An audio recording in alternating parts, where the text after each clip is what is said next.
발냄새 심한 사람, 뭔가 씻는 걸 안 좋아하는 사람 같잖아요. 그런데 사실 발냄새랑 청결은 생각보다 관계가 크지 않습니다. 오늘은 여러분이 당연하다고 믿고 계셨을 발냄새와 무좀에 대한 상식 5가지를 하나하나 깨트리면서 진짜 원인이랑 제대로 된 관리법을 알려드릴게요.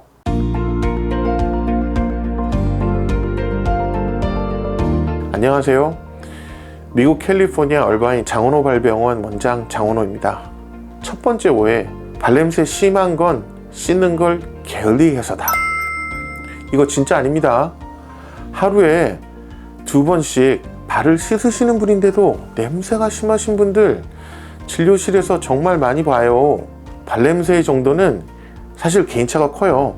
특히 땀 자체보다 땀에 세균이 반응하는 정도랑 땀샘의 밀도, 그리고 유전적인 요인까지 영향을 미치거든요. 그러니까 냄새가 심하다고 해서 위생관념이 없다는 게 절대 아니라는 거, 이거 먼저 말씀드리고 싶었어요. 그럼 진짜 원인이 뭐냐? 발바닥에는 몸에서 땀샘이 제일 밀접한 부위 중 하나예요. 그런데 땀 자체는 냄새가 없습니다. 땀에는 이 땀을 먹고 사는 세균이 문제예요. 세균이 땀속 각질과 노폐물을 분해하면서 아이소발레르산이라는 물질을 만드는데, 이게 그 특유의 시큼한 냄새의 진짜 범인입니다. 2번째, 발을 자주 씻으면 냄새가 없어진다. 씻는 게 도움이 안 됐다는 게 아니라요, 씻는 것만으로 부족하다는 얘기입니다. 왜냐하면 냄새 근원지가 발이 아니라 신발이랑 양말인 경우가 정말 많거든요. 아무리 발을 깨끗이 씻어도 신발 안에 세균이 계속 살고 있으면 신으시는 순간마다 다시 냄새가 배는 거예요. 그래서 실제로 관리하실 땐 발을 씻는 것만큼 신발 관리가 중요해요. 집에서 항균 스프레이가 있다면 모든 신발에 5초 이상 뿌려주시고 다음날 신고 나가신 다음에 다시 집에 들어오기 전에 뿌려주세요. 그것을 일주일간 반복합니다. 집에 항균제가 없다고요? 그럼 같은 신발을 이틀 연속으로 신지 마시고 최소 24시간은 말려서 순환시켜 주세요. 그리고 발가락 사이 물기는 수건으로 막 문지르지 마시고 톡톡 두들겨서, 아니면 드라이로 찬바람으로 완전히 말려주시는 게 좋습니다. 양말도 면 또는 그보다 땀 흡수가 훨씬 좋은 기능성 소재로 추천드리고요. 3번째, 무좀은 지저분해서 위생관념이 없어서 걸린다. 이것도 정말 흔한 오해인데, 무좀은 전염성 곰팡이 질환이에요. 그러니까 위생이랑 무관하게 어디서 옮았느냐가 문제인 경우가 많습니다. 대표적인 게 수영장, 찜질방, 헬스장, 베스트업처럼 맨발로 다니는 공간에서 슬리퍼를 안 신거나 혹은 다른 사람 슬리퍼를 같이 신는 경우예요. 가족 중에 한 명이 무좀이 있으면 발매트나 실내 슬리퍼를 같이 쓰면서, 그리고 샤워장 바닥을 맨발로 공유하면서 온 가족에게 옮기는 경우도 진짜 흔합니다. 그래서 저는 진료실에서 항상 말씀드려요. 무좀은 부끄러운 게 아니라 그냥 옮는 거다. 그러니까 자책하지 마시고 대신 가족들이랑 슬리퍼랑 발매트를 따로 쓰시는 게 좋습니다 라고요. 4번째, 발바닥이 하얗게 각질처럼 일어나는 건 그냥 건조해서다. 이것도 정말 중요한 포인트인데요.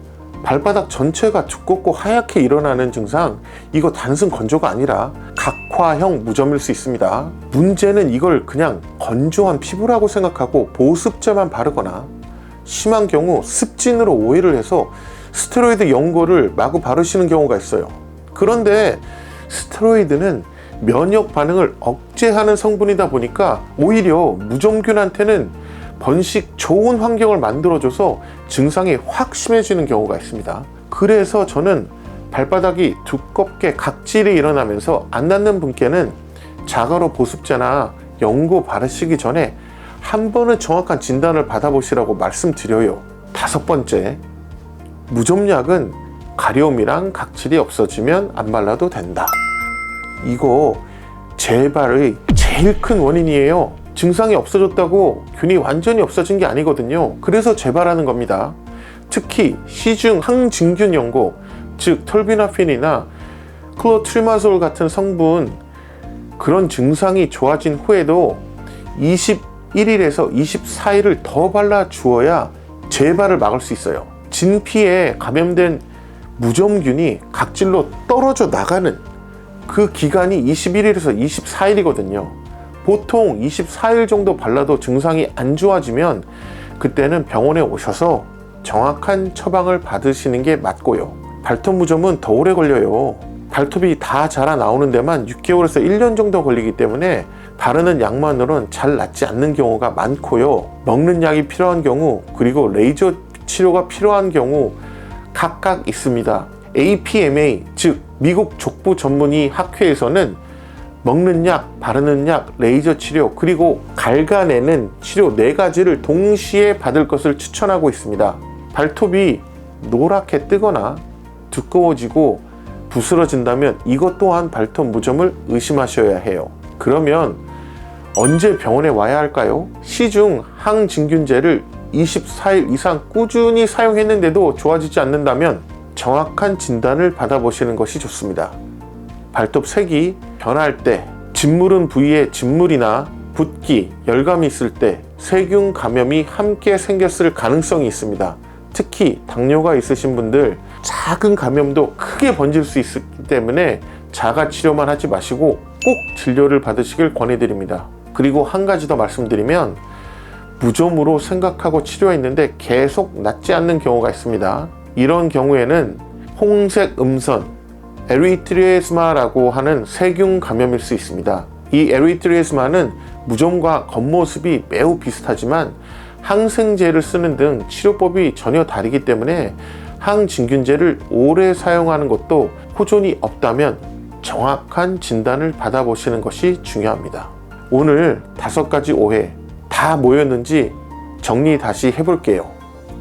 발냄새는 청결의 문제가 아니고 씻는 것만으로 안 되고 신발 관리가 핵심이고, 무좀은 전염이지 위생 문제가 아니고 각질처럼 보이는 게 사실 무좀일 수 있고, 무좀약은 증상이 없어져도 24일 정도는 끝까지 발라야 한다는 것.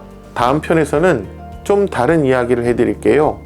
실제로 제가 진료했던 한 환자분 이야기를 통해서 발 각질을 왜 어떻게 관리해야 하는지 풀어드리겠습니다. 감사합니다.